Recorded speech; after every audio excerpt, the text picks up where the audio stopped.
24 horas antes de, perdón, sí, 24 horas antes de Tisha B'Av. Esperamos que para mañana noche ya podamos festejar la Geulah con la llegada de Mashiach. Sin embargo, debemos de hoy, ahorita, en este momento, que Mashiach todavía no llegó, nuestra obligación es sí estar pensando en los temas del Qurban y llevar a cabo las reglas de luto que pusieron nuestros sabios para mostrar la tristeza que tenemos por el Qurban y para ayudarnos a concentrar en los motivos para que venga el Mashiach pronto. La Gemara dice: Kol hamitabel al Yerushalayim zoche veroe besimchata. El que está en luto por Yerushalayim tiene el mérito de ver su alegría. No dice izke veireh besimchata, sino zoche veroe besimchata. ¿Por qué no dice? Debería decir izke en un futuro. O sea, el que está en luto hoy por Yerushalayim es el que va a tener el mérito de participar en la alegría cuando esta va a venir.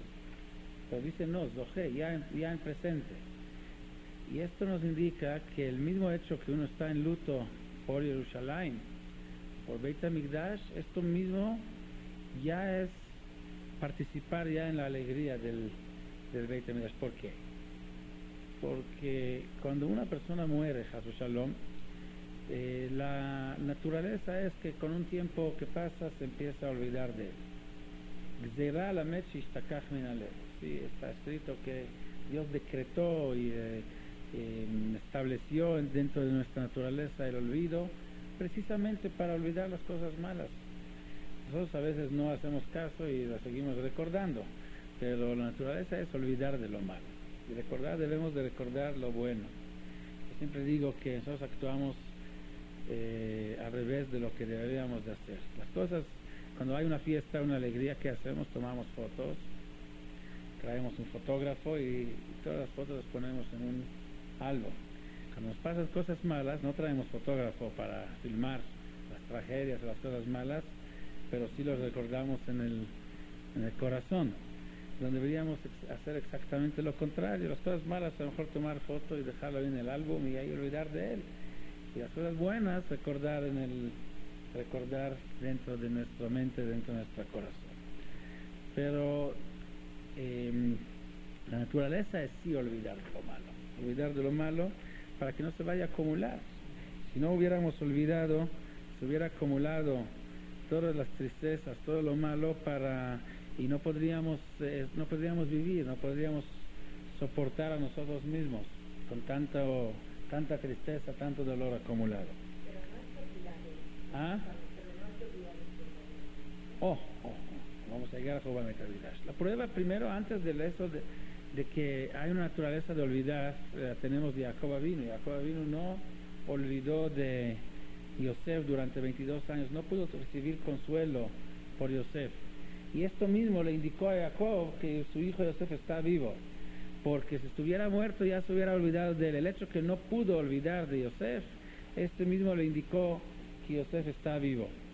Así dicen los mefarshim de la Torah, porque está escrito que Yosef supo, pero ¿de dónde supo? Pues del mismo hecho que no pudo recibir consuelo. La naturaleza es Jacob, porque la naturaleza es cuando muere un ser querido, con tiempo, lo que no hace la inteligencia del tiempo lo hace. El tiempo hace olvidar. El hecho que Beit HaMikdash lo seguimos llorando, seguimos en luto miles de años después, significa que Beit HaMikdash está vivo dentro de nosotros, porque si estuviera muerto ya deberíamos de olvidar de él desde hace mucho. Y esto es la kavaná de nuestros sabios en la Gemara, que dicen Kol hamitabel al Yerushalayim. El hecho que uno está en luto por Yerushalayim, zoche veroe besimchata, ya tiene el mérito de ver su alegría, porque para él Yerushalayim no murió, Yerushalayim la mantiene viva dentro de él, porque si la tuviera muerta ya se hubiera olvidado de ella desde hace mucho. Por eso ya tiene el mérito, ya está viendo la alegría, porque para él Yerushalayim no murió. El propósito del del luto no es para afligirnos. La Torah es una Torah de alegría, Torah de vida, no Torah de sufrimiento.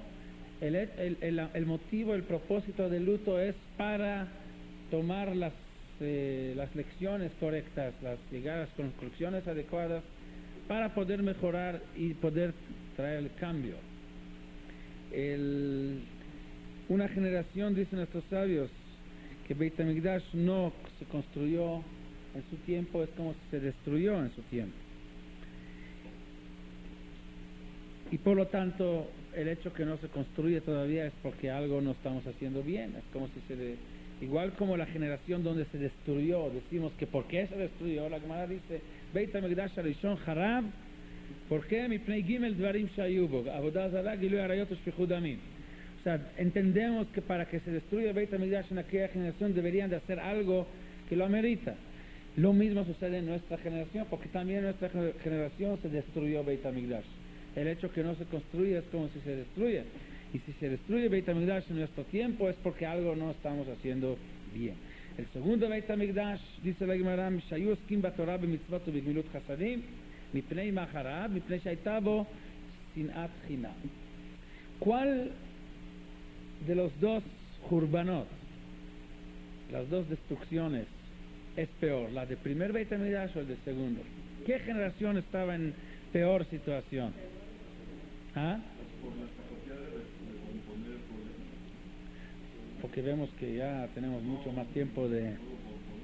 Realmente hay machloket en la Gemara, machloket entre Rish Lakish y Rabbi Yohanan. Rabbi Yohanan Rish Lakish. Amar Rabbi Yohanan, Tovat Zipornan Shel Rishonim Mikreisam Shel Achronim. O sea, la uña de la generación del primer Beit HaMikdash vale más que todo el cuerpo la panza de los del segundo Beit HaMikdash. Amarlo Rish Lakish, Aderaba, Aharonim Adifei. Dice Rish Lakish lo contrario, los del segundo Beit HaMikdash estaban en nivel más elevado que los del primer Beit HaMikdash. Porque Afalgav de Ika Shibud Malchuyot Kaskevatova, el segundo Beit HaMikdash, desde un principio ya estuvieron subyugados, estaban dominados por otros pueblos, no como el primer Beit HaMikdash que tenía independencia. El primer Beit HaMikdash fue construido por Shlomo HaMelech cuando Am Yisrael estuvo en su gloria, Ish Tachat Gafno ve Ish Tachat Einato. Era época parecida a la época de Mashiach. Las descripciones que hay sobre la época de Mashiach, la que leemos, lo que dice la Gemara, cómo va a ser en la época de Mashiach, estas mismas vemos cuando se describe la época de Shlomo HaMelech. Las mismas condiciones: tranquilidad, seguridad, todo el mundo nos aprecia, sin antisemitismo, sin persecuciones, sin pogroms. Todo, no faltaba nada. Sin embargo, en la época del segundo Beit HaMikdash no fue así. O sea, tuvimos Beit HaMikdash, tuvimos cierta autonomía, pero no teníamos independencia. Bajo el permiso del rey de Persia, de Koresh o de Darío, podíamos construir el segundo Beit HaMikdash, pero siguieron dominando con un ojo a ver qué decimos y qué hacemos. No había libertad completa. Y después vinieron los griegos, y así cambiaron después los romanos. No había un momento donde tuvimos la completa independencia. Sin embargo, la época del segundo Beit HaMikdash es una época increíble en cuanto a la sabiduría, el desarrollo del conocimiento de la sabiduría, del estudio de la Torah. Es la época donde se escriben los Mishnayot, es la época de Anshei Knesset Agdolah, anterior a la época de la Mishnah. Es la época donde hay una prosperidad en cuanto al conocimiento, al estudio, a la profundización, los yeshivot. El estudio de la Torah es en nivel muy elevado en la época del segundo Beit HaMikdash. Y por lo tanto viene Rish Lakish y dice, Aderaba, Haronim Adifei, los posteriores, o sea, la época del segundo Beit HaMikdash tiene más mérito que el primero. ¿Por qué? Afalgav de Ika Shibud Malchuyot. Porque aun que están bajo el dominio de otros gobiernos, Ka'askei Torah, están ocupados en la Torah. Entonces que realmente hay mahloket. ¿Cuál es qué generación se considera una peor generación? Porque se estudió tanto en el primer Beit HaMikdash como en el segundo Beit HaMikdash. Cualquiera de estas generaciones sabemos que pecaron, pero ¿cuál pecado se considera más grave, peor?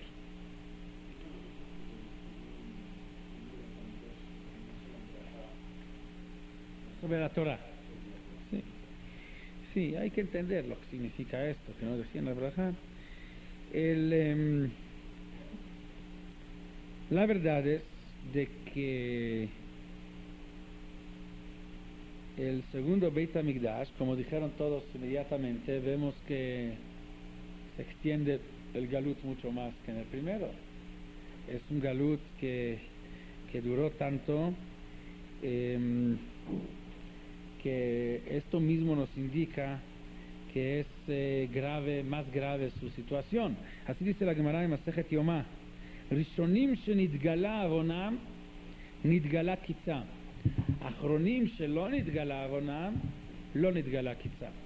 Los primeros que su pecado fue conocido, es un pecado limitado, porque una vez que se conoce cuál es el pecado, quiere decir que tiene su límite, porque ya lo conocemos, ya lo marcamos. Por eso también el galut del primer Beit HaMikdash fue galut limitada, marcada, desde un principio sabemos cuánto tiempo va a durar. Pero el segundo Beit HaMikdash se destruye por pecados shelonit galavonam, que no se descubre todavía al 100%, o sea, no está limitado, todavía no lo tenemos marcado. Por eso lonit galakitzam, por eso tampoco se descubre desde un principio hasta cuándo va a durar el galut. No tenemos indicación de un límite. Sabemos que en cualquier momento puede venir Mashiach, pero ¿cuál es el límite? Que sepamos desde un principio, cuando uno por lo menos sabe hasta qué momento va a tener que sufrir, con todo lo que es el dolor, pero sabe hasta tal momento, entonces ya cada momento que pasa es más fácil.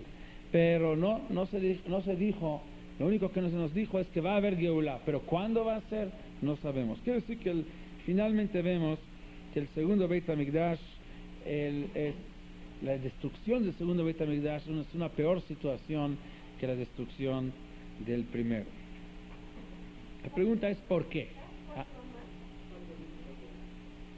El Beit HaMikdash del segundo duró 420 años, el primero 410.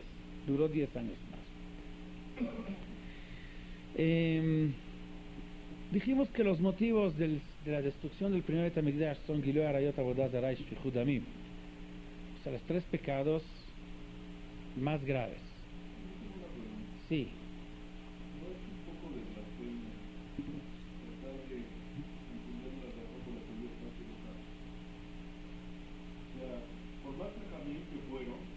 Sí.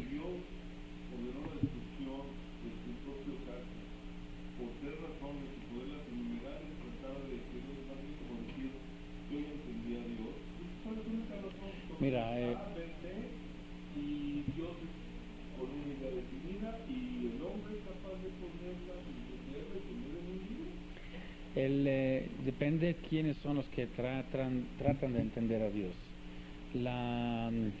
Para poder hablar de estos temas tienes que ser por lo menos de nivel de Ruach HaKodesh, si no nivel de Nebuá. Si hoy en día va a venir alguien y va a decir, mira, pasó esto por esto, eso sí sería meterse en área que no le corresponde. No hay nadie que puede decir hoy nos pasó esto y el otro, esta tragedia porque hicieron tal y tal pecado, porque no hay este nivel, no existe este nivel ni de Jochma ni de Nebuá. Pero antes sabemos que así fue. Esto fue el papel o la tarea principal de cualquier naví. El naví era para decirle a la gente que fallaste, o sea, te pasó esto y esto por esto. El naví pudo relacionar, esto era la grandeza de la nebuá, de poder relacionar entre lo que pasa y los motivos de lo que sucede, conocerlos en las esferas que nosotros no podemos llegar. Pues no hay nebuá, pero todavía hay Ruach HaKodesh, hay Jochma. Vemos que la Gemara trae en varias ocasiones Shalula Jochma, Shalula Nebuá, Jotema Unsho, Shalula Jochma, Jotema Unsho. Así hay varios midrashim, o sea que tanto la Jochma como la Nebuá puede hablar y puede relacionar entre las cosas a niveles, diferentes niveles, sí, es cierto, no es el mismo nivel, no es la misma mismo tipo de conocimiento, son dos, hagan cuenta, dos canales de conocimiento. Nebuá es un conocimiento que no pasa por la lógica humana, sino es otro tipo de conocimiento. La Jochma sí pasa por el conocimiento humano, por la inteligencia humana, pero de todas maneras, sea por Jochma, sea por Nebuá, hay facilidad para aquellos que están en esos niveles de conectar entre las cosas. Cuando no tenemos ni Jochma ni Nebuá, claro que ahí es donde no podemos decir. Había un escándalo muy grande en Israel hace, yo creo que ya pasaron como 18 años, me acuerdo, había un accidente terrible en Israel de un camión de niños de escuela que estaban en una excursión y chocaron con el tren ahí cerca de Hadera, y no me acuerdo, pero murieron muchísimos niños del camión. Y ahí salió un rabino diciendo que todos los niños eran de Petah Tikva, y en ese entonces había un conflicto muy fuerte en Petah Tikva de Shabbat, porque abrieron los cines en Shabbat. Entonces vino un rabino y dijo: ¿saben por qué murieron estos niños? Porque abrieron los cines en Shabbat. Entonces salió un escándalo tan grande de que cómo puede él decidir y saber que es por esto, y decir que, o sea, la gente se molestó bastante. Y tenían razón en molestarse, porque hoy en día no tenemos la capacidad, como dicen ustedes, Mizman Shecharab Beit HaMikdash Nitna Nebuá la Shotim, y la Jochma tampoco la tenemos. Como hoy en día sería mejor dicho, aquel que sabe es el que sabe no habla, el que habla es porque no sabe. O sea, los que realmente saben no hablan, no tienen derecho de hablar hoy en día. Pero en otras épocas donde sí había Jochma, sí había Nebuá, sí nos podrían decir cuáles son los motivos, y nuestros sabios nos dicen: los motivos fueron esto y esto y lo otro. En primer Beit HaMikdash, Avodah Zarah, Gilui Arayot, Shfichut Damim. Segundo Beit HaMikdash, Sinat Chinam. De esto aprendemos, si llegamos a la conclusión que la tragedia del segundo Beit HaMikdash es peor que la primera, que sí que Sinat Chinam es peor que los tres pecados más graves. Peor que Avodah Zarah, peor que Gilui Arayot, y peor que Shfichut Damim. Y hay que entender por qué. El por qué hay que entender. ¿Por qué se considera Sinat Chinam, o sea, el odio entre las personas, más grave, peor que estos tres pecados que se supone que son los peores pecados que existen en la Torah? Y puede ser que la idea es la siguiente: en la época del primer Beit HaMikdash pecaron hasta los pecados más graves, pero los pecados eran algo externo, no algo interno. Cualquiera puede equivocar, cualquiera puede caer. El judaísmo no exige perfección del ser humano. Al contrario, nuestros sabios dicen: no exige perfección, exige que intentes a perfeccionar. Te exige que cada ser humano debe de buscar la perfección, pero no es, si uno hizo todo lo posible de su parte para llegar a perfección y no ha logrado perfección, no se le critica de que no está bien, porque él hizo todo lo necesario. Moshe Rabbeinu, por ejemplo, tampoco era perfecto. Nadie puede ser perfecto en este mundo. Ki ein adam baaretz asher yaseh tov velo yichta, tzadik asher yaseh tov velo yichta, dice Shlomo HaMelech. No hay un hombre un ser humano nacido de hombre y mujer que viva aquí en la tierra que sea perfecto, que no haya pecado. De entrada sabemos que no. Entonces, ¿cómo se puede exigir perfección a alguien que sabemos de entrada, sabemos desde un principio que no va a poder hacer? Lo que sí exige la Torah es de que tú hagas el esfuerzo máximo para llegar a la perfección. Sabemos que la busques, que tú hagas todo lo posible de tu parte para llegar a la perfección. Sabemos que no lo vas a lograr, pero si tú hiciste todo lo posible de tu parte, eso es lo que se te pide. Entonces no hay perfectos, no hay hombres perfectos. Los ángeles son perfectos, pero tampoco es mérito. ¿Por qué? Porque nacieron perfectos, y esto no significa nada. ¿Ah? No, también los ángeles tampoco, no todos son perfectos, pero si llega a ser perfecto es porque así nació, eso es su naturaleza. El ser humano, su naturaleza es no ser perfecto. Por lo tanto, si logra casi la perfección, ya y es un mérito más grande que lo que tiene el ángel. De hecho, Moshe Rabbeinu se considera más elevado que los ángeles.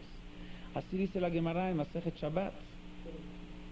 La Gemara en Masejet Shabbat, cuando nos da una idea qué pasó en el cielo antes de la entrega de la Torah, nos abre una ventanilla para ver lo que pasaba ahí. Cuenta que cuando Moshe Rabbeinu subió al cielo para recibir la Torah, los ángeles se pelearon por la Torah, no la soltaron tan fácilmente. Dijeron que la Torah le corresponde a ellos. Dijeron, esta Hemdag Nuzah, si es leja, que dijeron Taf Kuf, no me acuerdo cuántos, 973 generaciones. Ahí está, 973 generaciones.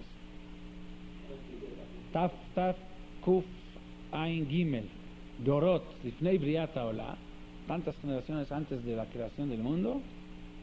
¿Cómo se la vas a dar a los seres humanos? Ma'enosh kitizkerenu u ben adam kitifkedenu, dijeron. ¿Quién es el ser humano para que tú le des el poder tan fuerte que tiene, tan grande que tiene la Torah en sus manos? El hombre no es perfecto, el hombre es pecador, es imperfecto, y tú le das una herramienta tan elevada a un hombre que no está en nivel para cumplir al 100% lo que dice la Torah. Y aparentemente tiene razón, la Torah es para que sea cumplida al 100%, y el hombre no puede cumplir al 100%. Nosotros la vamos a cumplir. Y Dios le dijo a Moshe Rabbeinu que les contestara a los malajim, que discutiera con ellos, a ver quién gana en el juicio. Hicieron un juicio ante Dios. Moshe Rabbeinu no quiso entrar en el juicio, dijo, le da miedo discutir con los malajim, lo van a quemar. ¿Y cuál fue la respuesta de Dios? Agárrate de mi trono. ¿Qué significa agarrarse del trono de Dios? Le dijo Dios, explican los Nefarshim que agarrar el trono de Dios significa, tú, Moshe, no tienes por qué temer y tenerle miedo a los malajim. Los malajim son muy elevados, pero al trono de Dios no alcanzan a llegar. O sea, hay cierto límite de altura hasta donde alcanzan a llegar. Pero tú, como ser humano, puedes llegar hasta el trono de Dios, puedes llegar más elevado que los malajim. Tú tienes potencial más grande que los malajim. ¿Por qué? Porque ellos no tiene gran mérito el hecho que pueden cumplir la Torah al 100%. Y ahí es donde fue el argumento de Moshe cuando les contestó.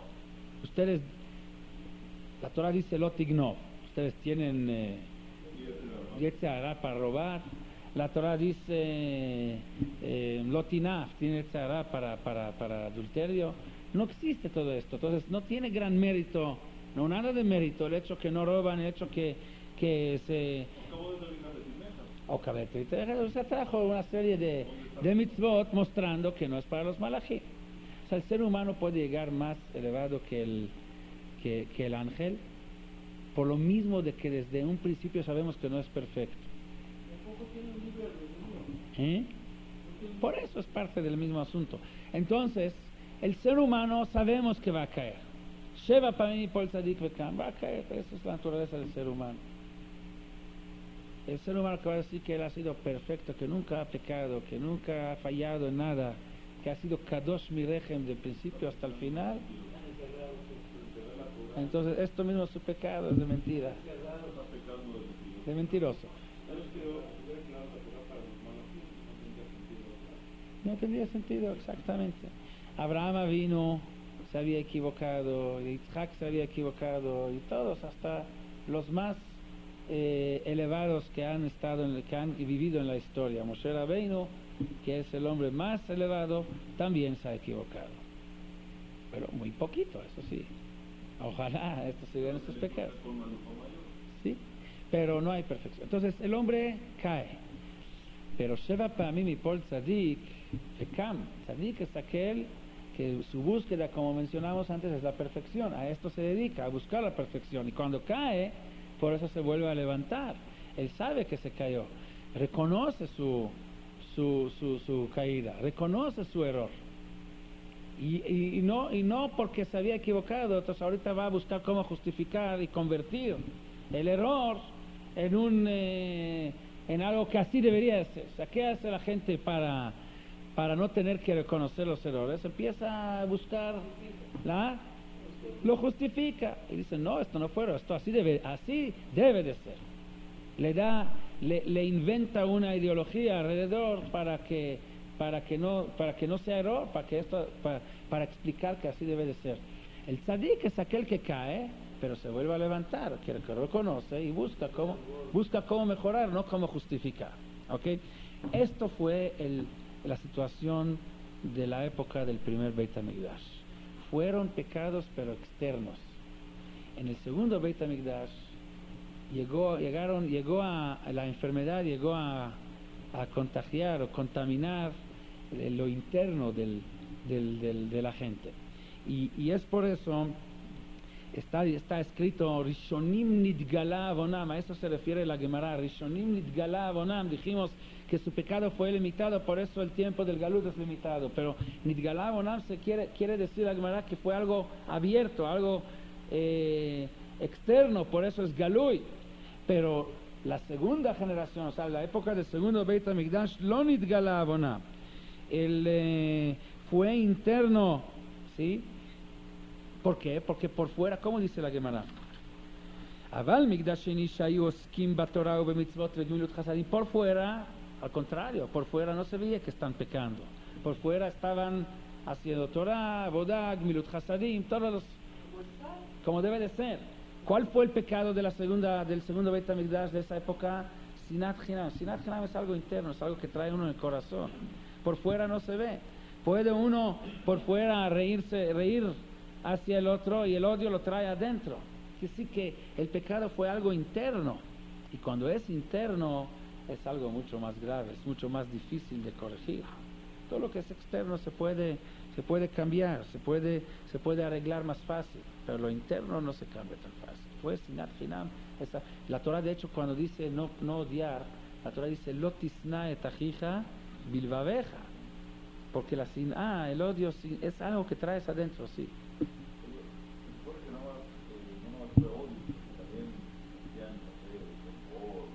Bueno, el odio trae muchas...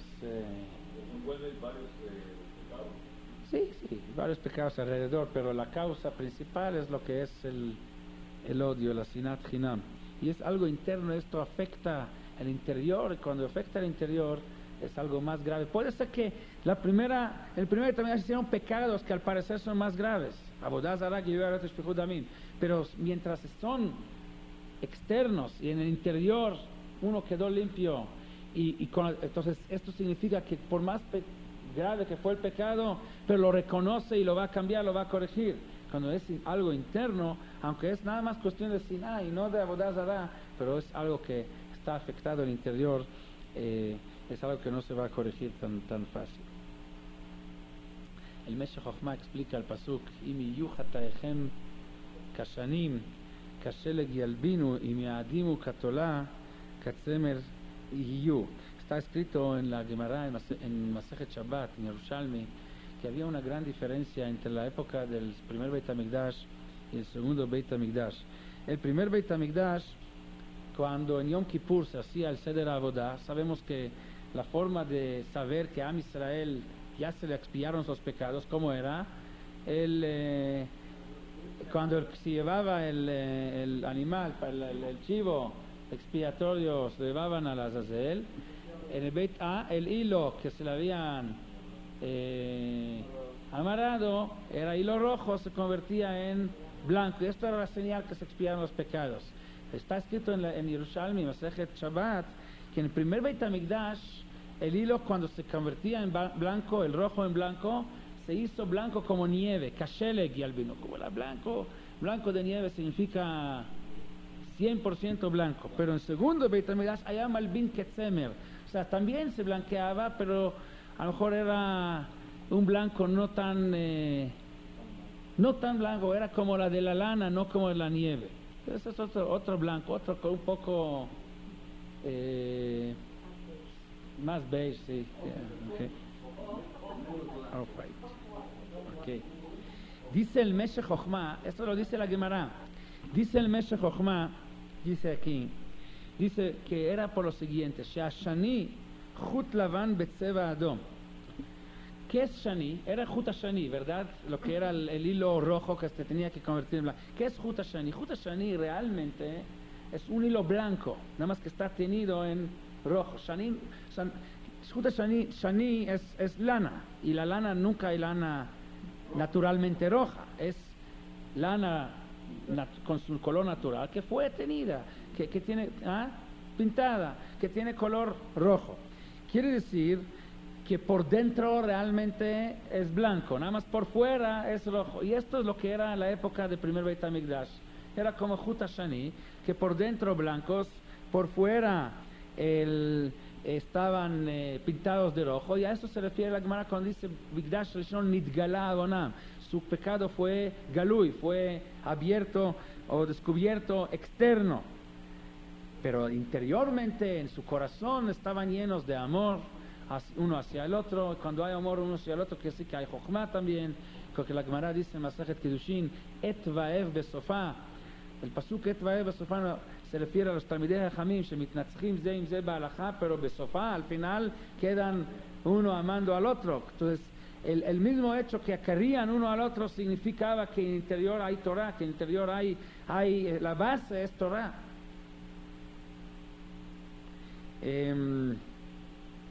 Sí, como dice en la Gemara, que por qué en la época de Ahav, que era un rey malvado, sin embargo Am Israel ganaba en todas las guerras. ¿Por qué? Porque no había malshinut entre ellos, no habían delatores, estaban unidos. El hecho que están unidos significa que lo que los guía, lo que los maneja son los valores de Kedushá, de Torah. Esto es una indicación, el hecho de poder estar unidos o no unidos. Por otro lado, el Mikdash Sheini, en el segundo Beit HaMikdash, el pasuk dice, ¿cómo dice el pasuk? Yadimu katolá, pero si los pecados son rojos como el gusano, tolá, tashani, ¿por qué lo compara en segundo Beit HaMikdash? Los pecados no los compara con Chut Shani, sino lo compara con el gusano, Yadimu katolá, porque el gusano, gusano que es rojo por fuera y rojo por dentro. Dentro también corre sangre que es rojo. Quiere decir que según el Beit HaMikdash, cuando pecaban en el interior. Lo compara el Naví con el gusano, no con el hilo, no con el Chut Shani, que nada más por fuera es rojo. Y por lo tanto, cuando se blanqueaba como el color de lana, que no es 100% blanco, como es la nieve el primer también. O sea, la forma de corregir no es completa. Quiere decir que Sinat Hinam, que había en el segundo Beit HaMikdash, era peor que los tres pecados graves del primer Beit HaMikdash. Y a esto se refiere Rabbi Yochanan cuando dice Tovat Sipornam Shel Rishonim Mikreisam Shel Achronim. O sea, la uña de los primeros es mejor que la panza de los segundos. ¿Por qué? ¿Qué tiene que ver aquí la uña y la panza? La uña se refiere a Adam Arishon. Adam Arishon antes del pecado. Igual como la uña está pegada a la carne, así también Adam Arishon antes del pecar estuvo pegado con Dios. Estuvo unido con Dios. Y esto fue la época del primer Beit HaMikdash. Estaban unidos con Dios, pecando pero unidos con Dios, o sea, cayendo por Yetzer Hara. Sí, no por cada Yetzer Hara que nos pasa en la mente significa que ya cambiamos de ideología, significa que ya somos otras personas. Tenemos un momento de debilidad, pero en esencia quedaron con la ideología y con el entendimiento y con el corazón con Dios. Por eso lo compara con el Tziporen. Pero en la época del segundo Beit HaMikdash lo comparan con la panza. La panza es un lugar, la parte donde los placeres se juntan. Ahí es donde está ese lugar donde toda la parte material del ser humano se junta en la panza. La comida, o sea, en la segunda Beit HaMikdash ya era cosa diferente. Ya en ideología, ya en esencia han cambiado.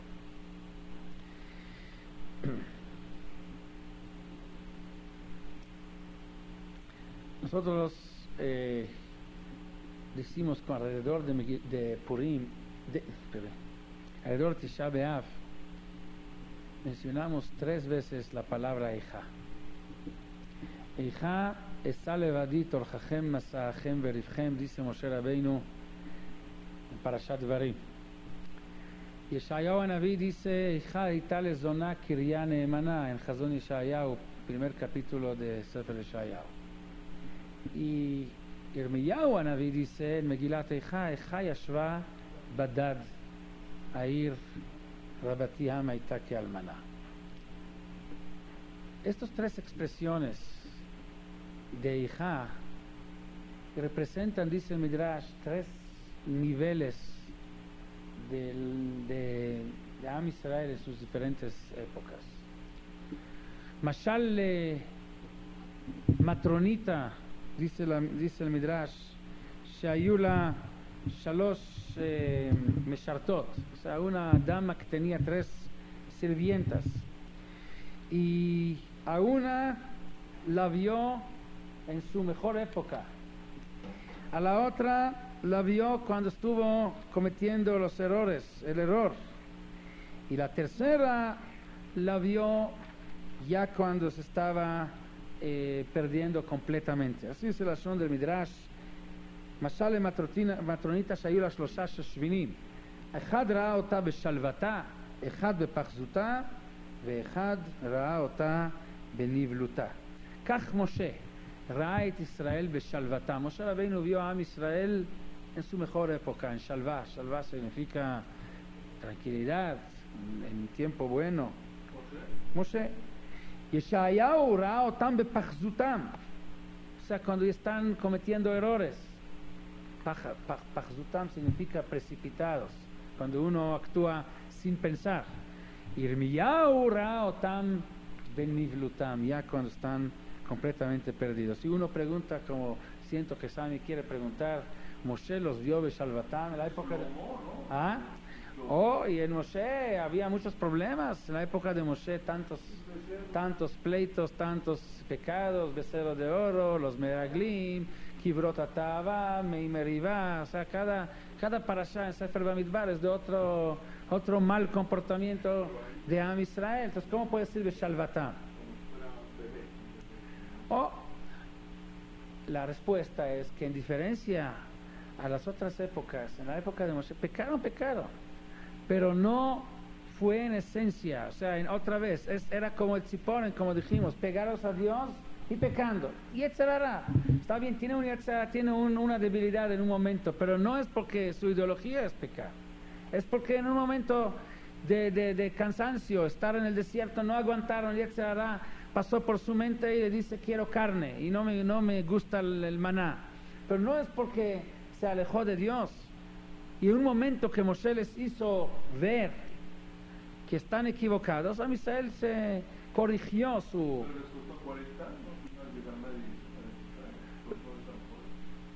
Y esto se llama la mejor época. Bueno, nada más tenemos que tomar en cuenta, hay que también tener todo en proporción. Hay también que tener todo en proporción.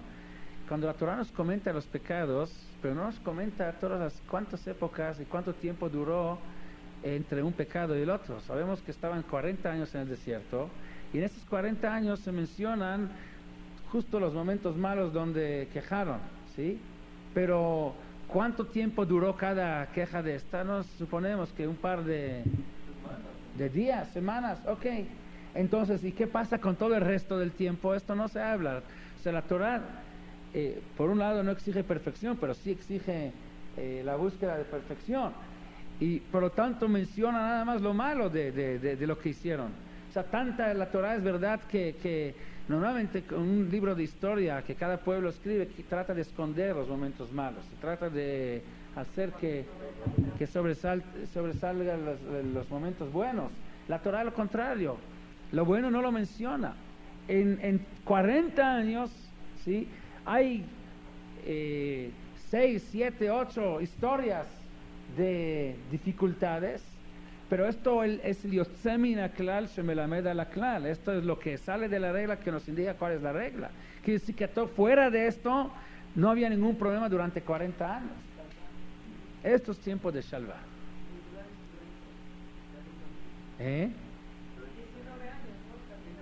Sí, sí, sí. En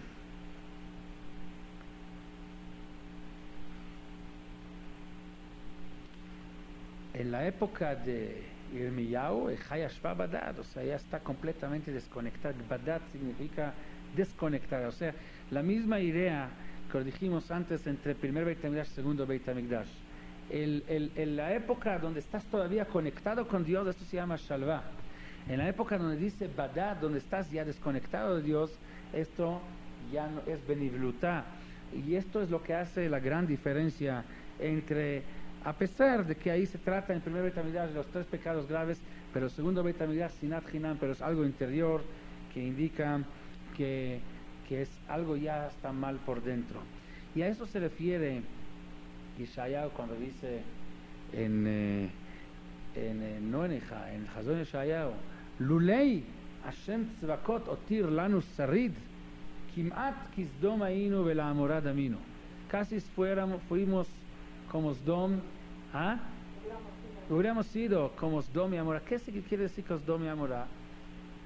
¿Cuál es el problema de Sdom? ¿Por qué Sdom y Amorá es ejemplo del mal? Malvados no faltaron en la historia y no faltan hasta la fecha. Está lleno el mundo de malvados. Sdom y Amorá tiene algo en especial. Siempre cuando queremos decir a un lugar que es lo peor, decimos Sdom y Amorá. ¿Por qué Sdom y Gomorra? ¿Por qué? Porque Sdom y Amorá, lo malo de eso es que el mal que hicieron lo convirtieron siempre en una ideología, lo hicieron lechatchila, no bediavad. Estos Sdom y Amorá, lo que presenta es tomar lo que es mitzvah y convertirlo en avera. Para ellos hacer una mitzvah era avera, Achnasat Orchim era el peor pecado. Y lo que es avera, esto lo convirtieron en mitzvah. Sabemos lo que dicen los sabios, que en Sdom, cuando una persona le pegaba al otro, ¿sí? Entonces, ¿cuál fue la ley entonces? El que recibió un golpe fue y lo demandó. ¿Y cuál fue el veredicto del juez? Págale porque te pegó. Que si esto así debe de ser. Cuentan nuestros sabios que una vez Eliezer, el siervo de Abraham, llegó a Sdom y alguien le echó una piedra. Fue y demandó en la corte. Lo denunció. Entonces dijo el juez que él tenía que pagar al que le pegó. Entonces, ¿qué hizo Eliezer? Agarró una piedra y le echó al juez. Dijo, ahorita tú me debes a mí y yo le debo a él, tú vas a pagarle directamente. Shibuda de Rabbi Natán se llama en el lenguaje de la Gemara. Cuando Rubén le debe a Shimon a Leví, Shimon puede decir, en lugar que yo pague a Leví, Rubén tú págale directamente. Así, eso es Sdom Amorá. Sdom Amorá, donde el pecado es a propósito, se le arregla se lo hace como una mitzvah. O se oficializa eso, oficialmente, así debe de ser, Bechatchila. Y si Lot quiere recibir invitados, tiene un problema, toda la ciudad encima de él lo quiere matar. ¿Cómo es posible que va a querer recibir unos invitados, cumplir la mitzvah de Achnasat Orchim? O sea, el mitzvah es un pecado, el pecado es una mitzvah. Darle justificación a la maldad, esto es Sdom Amorá. Y a eso se refiere Shayon Kimat Lisdom Ainu. En la primera tenés Kimat, pero el segundo Beit HaMikdash parece que sí contaminó hacia adentro. Hashem dejó un hilo siempre conectado con él. No nos hemos desconectado al 100% de Dios.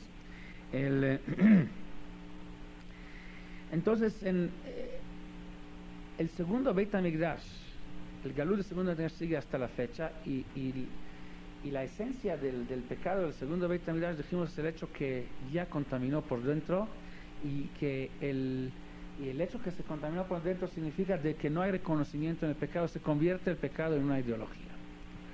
Y si hoy en día no se construye Beit HaMikdash, quiere decir que se destruye en nuestro tiempo, a lo mejor ahí mismo, seguimos con el mismo problema.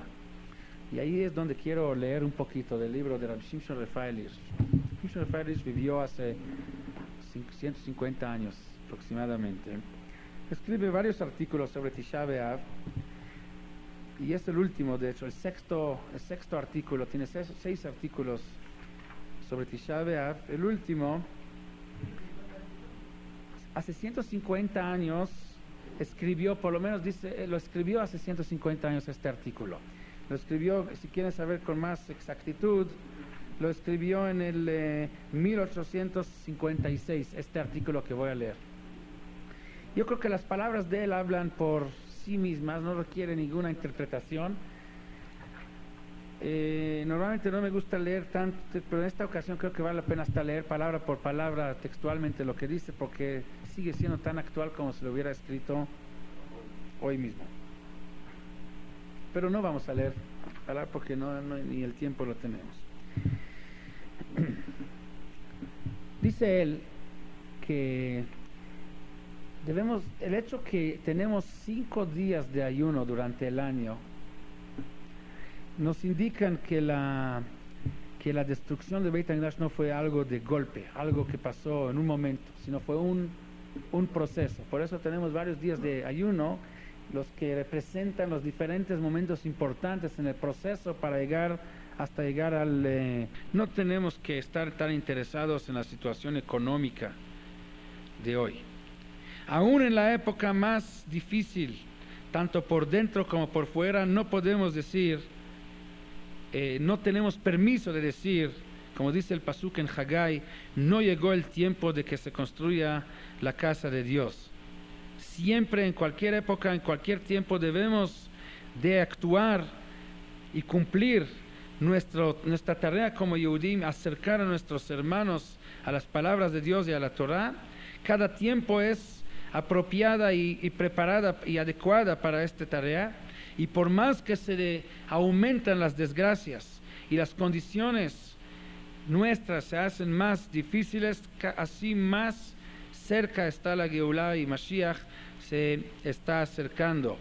Para aquellos que lo están esperando y quieren verlo y que hacen lo que es les corresponde hacer y no caen en la desesperanza y no caen en la depresión que traen una apatía y el dejar de hacer. O sea que la apatía y decir no hacer nada, esto es el peor enemigo nuestro. Como dice la Torah, Hayom im bekolot ishmau. O sea, hoy es la Torah cuando dice Hayom, hoy im bekolot ishmau, que van a escuchar la voz de Dios. El hoy es todos los días, en cada época, en cada momento. Por más que vamos a entregarnos a cumplir nuestra obligación con entusiasmo, con valentía, sin tomar en cuenta las situaciones externas de la época, vamos a lograr superar las dificultades, y cuando vamos a cumplir los mitzvot de Hashem, Leshem Shamayim, para hacer el bien y lo recto ante los ojos de Dios, entonces Dios va a cambiar la época para que sea una época adecuada y correcta para llegar a estos fines. Entonces, esto es la primera lección que aprendemos de la destrucción de Beit HaMikdash, que en cualquier momento tú puedes cambiar tu destino y mejorar tu situación. Fue un proceso, no fue de golpe, y como es un proceso, tú lo puedes detener y retener en cualquier momento. Pero ahí cuando habla de que cualquiera puede cambiar su destino, ahí habla de cualquiera como una conducta general de todo el pueblo. Así es. No es que alguien decida y cambie. No, se tiene que venir un esfuerzo de parte de todos, pero nadie puede decir, bueno, yo no puedo hacer nada. Si cada quien hubiera puesto su granito de arena, hubiéramos llegado a algo. Una conducta colectiva. Finalmente es lo que debemos de llegar a esto. Pero para llegar a esto, tener cada quien que no decir, bueno, que lo haga el otro, yo quién soy. Tú eres suficientemente importante para tratar de transmitir esta idea y empezar la revolución. La revolución empieza por uno. Bueno, no apenas empieza. Ahorita vamos a ver cómo es tan actual lo que está diciendo. Es apropiado dice el subtítulo es Lekach Ledoreinu, la lección para nuestra generación otra vez hace 150 años. Es apropiado fijar bien sobre las ideas falsas que están poniendo sus sellos sobre nuestra época, y esto es lo que trae la desgracia de nuestra caída, para poder aprender la lección correcta para nuestra generación. Naturalmente buscamos a nuestra fuerza en lugar donde no se encuentra, y descubrimos o manifestamos debilidad precisamente en lugar donde lo único que se nos pide es la valentía y fuerza. Estamos luchando con mucha valentía contra situaciones que no tenemos ninguna probabilidad de ganar. Por otro lado, rendimos con debilidad y con miedo en situaciones que toda su fuerza es nada más imaginación. Somos muy orgullosos de luchar contra decretos externos, y es gran honor para nosotros cuando dice las ruinas de nuestras fortalezas se convierten en nuestras tumbas. Tenemos el miedo, la vergüenza de nuestra generación, de la gente de nuestra generación y de las generaciones futuras, y esta vergüenza no nos permite escuchar la advertencia de nuestros sabios, o sea, el que no quiere reconocer la importancia del momento, el momento no lo va a reconocer a él. Pero cuando nosotros tenemos la obligación de arrancar la corrupción interna y luchar contra los errores de la generación y sus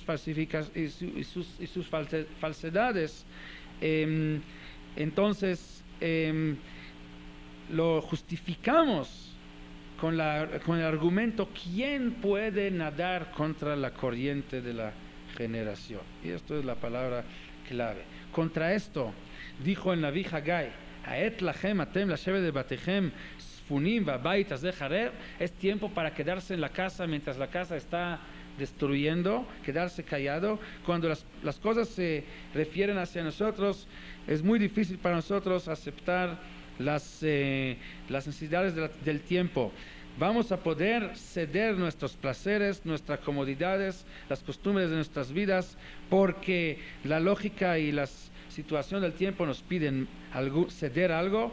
No, estamos con mucha valentía contra la corriente del tiempo, pero no cuando se trata de etla sotla Hashem, para hacer para Dios. Cuando tenemos que salvar tanto el presente, la generación presente como la del futuro, y estar parando en la frontera para defender los mitzvot de Hashem, la Kedushá de Hashem, entonces de repente somos muy inteligentes en nuestros propios ojos, actuamos con mucho cuidado, pensamos tanto y pesamos todas las posibilidades, llegamos siempre a la conclusión lógica que, de acuerdo al espíritu del tiempo, no es tiempo ahora para construir la casa de Dios. No llegamos al tiempo para hacer estos cambios y estas mejorías. La generación no está preparada para esto.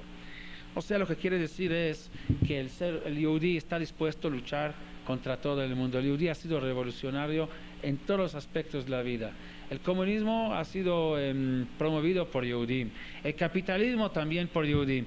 Todo tipo en donde quieras, ahí encuentras Yehudim, pero cuando se trata de hacer una revolución para volver a construir la casa de Dios, para volver a revivir el espíritu entre el mismo pueblo judío, no, ¿cómo se puede? Pues tenemos que ver, vamos a construir aquí una yeshiva, pero ¿qué van a decir los vecinos? ¿Qué va a pensar este? ¿Qué va a pensar el otro? Y de repente somos con tantos cálculos, ¿es posible hacerlo o no es posible? Llegamos a la conclusión que no tenemos la suficiente fuerza para lograrlo. No podemos nadar contra la corriente.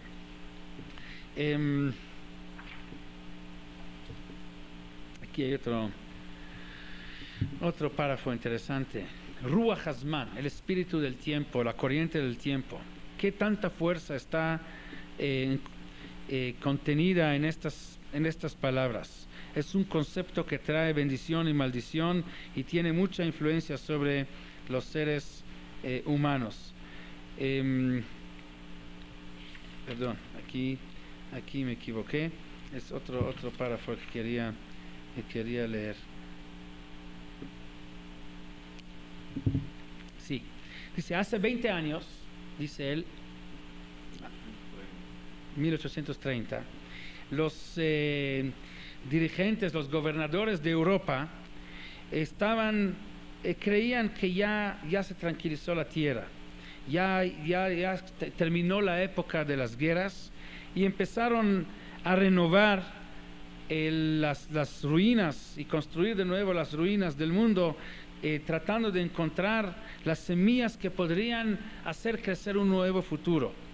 Y así llegaron los conceptos de religión, de fe, de la iglesia y un retorno hacia la religión. Fue una época donde se revivió todos los conceptos de fe y de religión. Los filósofos de aquel tiempo presentaron la necesidad de dominar aquel espíritu que destruyó las bases del mundo y trajo mucha destrucción y mucha tragedia al mundo. Y se presentó la idea de que hay que buscar el contrapeso a aquellos movimientos o aquellos movimientos de destrucción y vencerlos. Durante los últimos decenas de décadas bajó muchísimo la cantidad de gente que cree en Dios. Pero los acontecimientos enormes en el mundo volvieron a regresar los ojos de los seres humanos hacia el cielo. Por lo tanto, encontraron los seres humanos que era un buen momento de regresar hacia la religión y hacia la iglesia, refiriéndose a los goy. Este cambio entró también hacia el pueblo judío, pero aquí el retorno hacia la religión fue un poco más difícil. La Torá de Israel, ella pide y insiste en un poco más seriedad para el retorno hacia ella. Ella insiste que se requiere de resultados reales y de cambios radicales en la vida, de extremo a extremo, para poder retornar hacia la religión. No se puede hacer en forma superficial. Así que no se puede retornar hacia Dios o hacer teshuvá solo por decir, por una orden de arriba vamos a regresar hacia la iglesia, como pasó en otras religiones. Palabras vacías, sin contenido, aunque estén acompañados con los mejores sonidos, no ayudan. Nada más mirar con los ojos hacia el cielo o aún visitar el templo o el shul periódicamente no tiene ningún valor y ningún contacto con el verdadero concepto de nuestra religión. La religión judía solo cuando se aplica en la vida cotidiana, diaria, en la casa, en el trabajo, en la familia, en la sociedad, ahí es donde se descubre la fidelidad del hombre o su alejamiento de su religión. Por lo tanto, retorno hacia el judaísmo requiere de cambio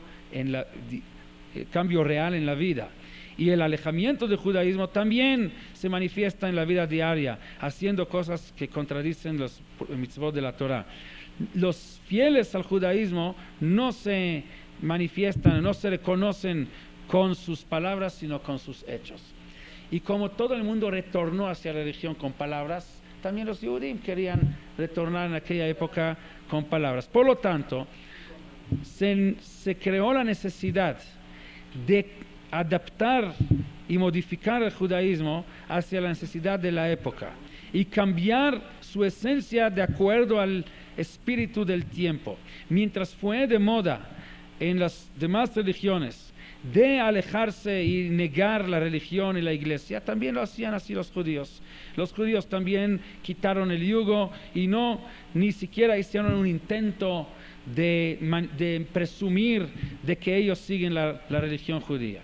Al contrario, se enojaron contra cualquiera que quería incluirlos dentro de la religión judía, porque la moda insistió que había que negar la religión y anularla. Pero cuando vino el cambio grande en el mundo y todos se apuraron en ser miembros de la iglesia, también los mitkadmim, los avanzados en el judaísmo, entraron en un dilema.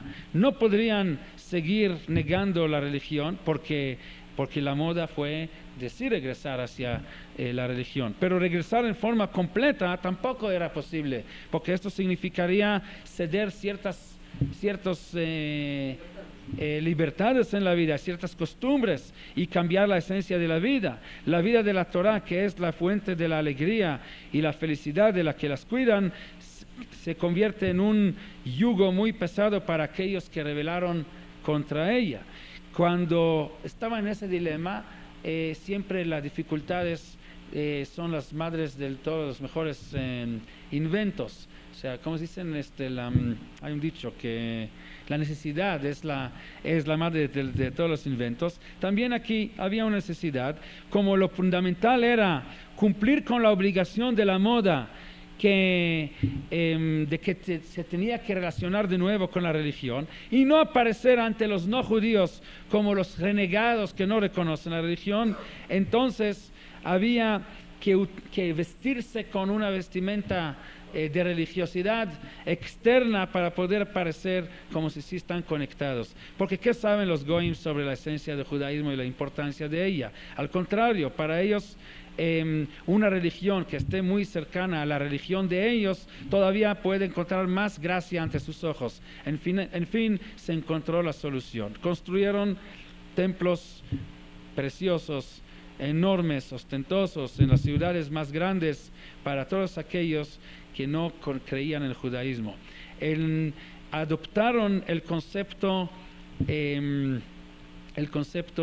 una inclinación hacia la iglesia, así se manejaba en ese entonces, y anunciaron que para el judío era suficiente conocer las bases de la fe, visitar de vez en cuando el templo, escuchar de vez en cuando una drashá, para poder hacer el retorno fácil y feliz hacia la religión judía. No había necesidad de retornar hacia todos los mitzvot de práctica, a los que son difíciles. No había que ceder nada de las costumbres de la vida tan querida.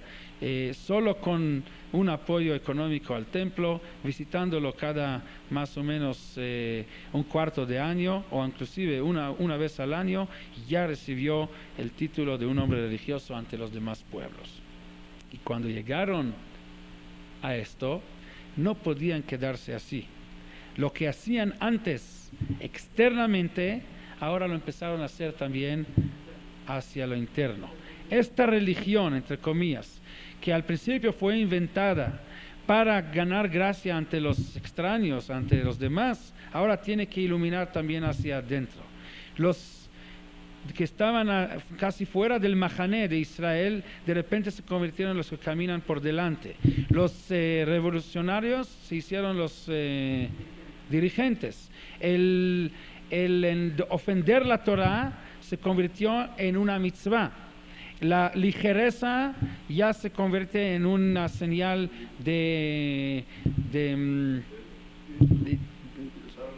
estar en la moda.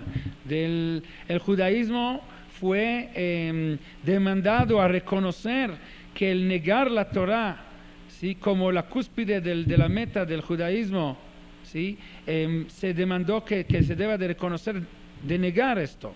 Todo lo que se hizo hasta ahora con un dolor y con una conciencia que molesta, recibió ahorita un sello de Hesher, de religión, que Dios está muy contento con ello. La alegría era inmensa por cada sonrisa de aceptación de parte de los no Yehudim. Cuando se escuchó los sonidos del ¿cómo se dice? Ugav, de lo que se toca en la iglesia, el órgano, y el coro combinado de hombres y mujeres dentro del templo, vieron en esto Kiddush Hashem. Los judíos, que eran los observantes, los que cuidaban la Torah, eran meta para ser perseguidos en forma extrema, siendo meta o motivo de burla. Aprovecharon todos los medios que tenían en sus manos para convertir los mitzvot de la Torah en un tema de burla, y mandaron a los sacerdotes de la religión y a sus alumnos a difundir entre los mismos judíos el veneno de la burla sobre los mitzvot de la Torah. Esta propaganda venenosa.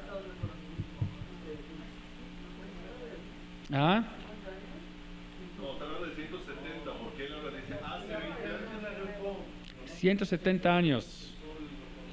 O sea, ¿cuál es la idea que está hablando aquí en Tisha B'Av? Es la misma idea que vimos en la Gemara.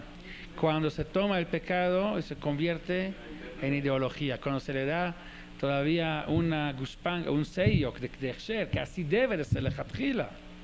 Cuando el que no puede cumplir se convierte en un dirigente, en el ejemplo, donde el que cumple es la meta de la burla.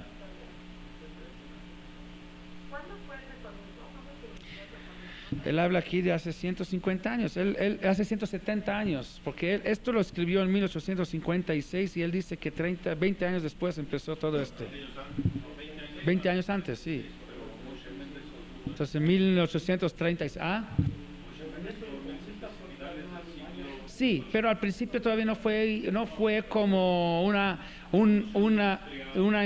revolución, un modo de vida de lechatchila, o sea, fue proceso, pero él llegó a convertirse en algo lechatchila, o sea, algo que así debe de ser.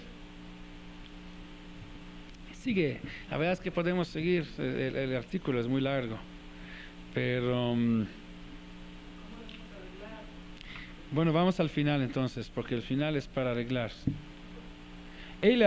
Aquellos que con justicia se llamaban los sabios de Israel de todas las generaciones, o sea, los verdaderos, los que estaban siempre conectados a las raíces, nunca se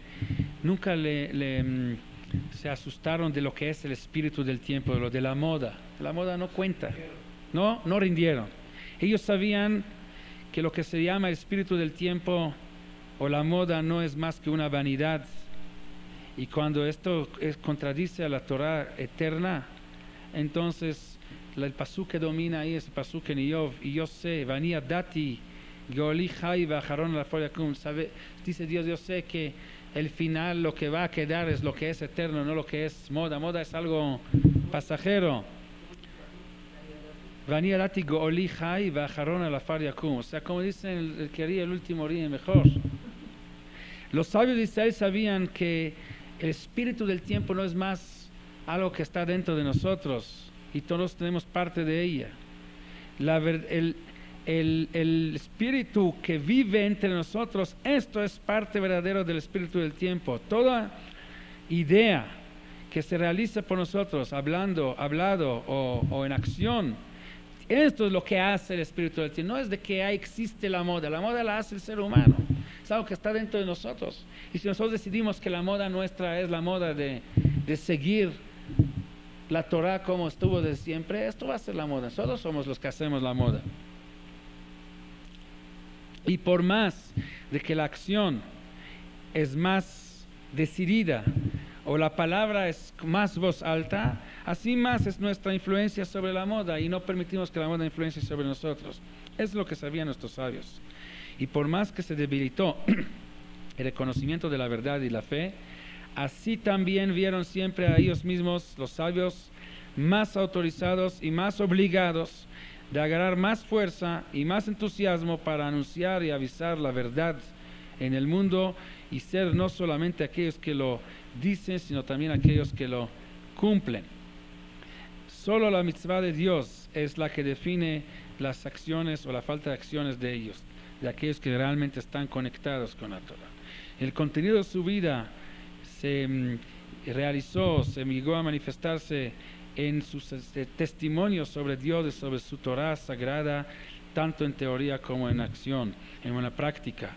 Y con esto iluminaban cada sabio su época, y principalmente esta época pobre de Torah, cuando era la necesidad de despertar el conocimiento de la verdad, dando un ejemplo vivo y público para salvar a aquellos almas equivocados, para que regresen hacia Dios y su Torah.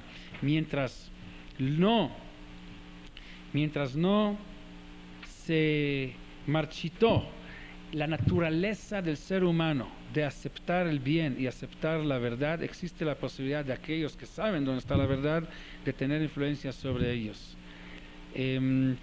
Los verdaderos sabios sabían que ni las condiciones del tiempo ni las circunstancias nos pueden afectar si es que nosotros estamos convencidos en lo nuestro. Esto nunca les preocupó, siempre vivían en esperanza que la Geulá va a venir, como decimos, Bimerá y Bané Beit Hamikdash. Y es lo que permite que Am Israel siga adelante. Y esto, cuando se va a cumplir el Ayomim Bekolot Ishmao, o sea, aquellos que saben que esto es la verdad, no van a quedar en casa, no van a permitirse el lujo de quedarse con apatía, sino los mismos que sí están, dejen de ser apáticos y entenderán que la moda la hace uno, no es la que la moda nos hace a nosotros, y nosotros mismos podemos cambiar la moda y cambiar la corriente. Entonces ya no sería nadar contra la corriente para aquellos que quieran regresar, y ahí es donde se va a construir el tercer Beit Hamikdash. Buenas noches.